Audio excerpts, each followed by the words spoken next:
तो बच्चों, आज हम लोग चर्चा करेंगे शब्द अलंकार के दूसरे भेद यमक अलंकार के बारे में। इससे पहले हम लोगों ने चर्चा किया था शब्द अलंकार के प्रथम भेद अनुप्रास अलंकार के बारे में। आज हम लोग चर्चा करेंगे शब्द अलंकार की और एक भेद जो है यमक अलंकार। तो यमक अलंकार क्या है?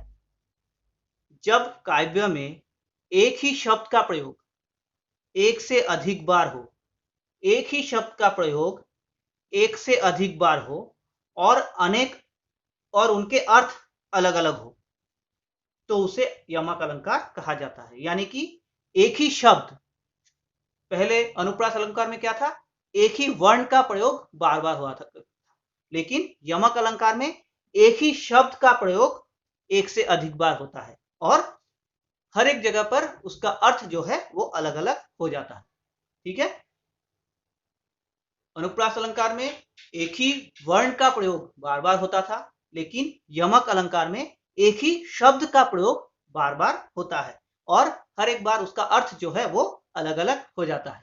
ठीक है, तो उदाहरण के साथ इसको समझते हैं कि जैसे पहला उदाहरण क्या है, काली घटा का घमंड घटा। काली घटा का घमंड घटा, इसमें घटा घटा, ये घटा शब्द का प्रयोग दो बार हुआ है। काली घटा का घमंड घटा, इस वाक्य में घटा शब्द का प्रयोग दो बार हुआ है। तो पहले काली घटा यानी काला मेघ या काला बादल, इसका अर्थ क्या है, काली घटा यानी काला बादल या काला मेघ। ठीक है, घमंड घटा, यहां पर घटा का अर्थ क्या है, घटा का अर्थ होता है कम होना। हम लोग घट गया यानी कम हो गया। ठीक है, तो इस वाक्य में घटा शब्द का प्रयोग दो बार तो हुआ है, लेकिन दोनों बार इसका अर्थ अलग अलग हो गया। काली घटा का घमंड घटा, इसमें घटा यानी बादल, काली मेघ यानी बादल का घमंड जो है वो क्या हो गया, चूर हो गया या कम हो गया। ठीक है, इसी प्रकार और एक उदाहरण के साथ समझते हैं। नगन उड़ाती थी वे नगन उड़ाती है। नगन उड़ाती थी वे नगन उड़ाती है, या नगन नगन। नगन अर्थ क्या होता है, नगन का अर्थ होता है बिना वस्त्र के।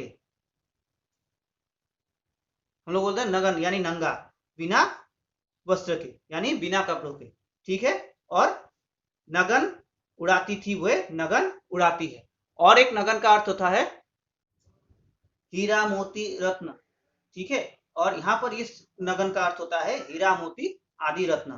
तो यहाँ पर क्या हुआ, नगन उड़ाती थी वे नगन उड़ाती है, अर्थात यहाँ नगन का अर्थ होता है बिना वस्त्र के और यहाँ नगन का अर्थ होता है हीरा मोती आदि रत्न।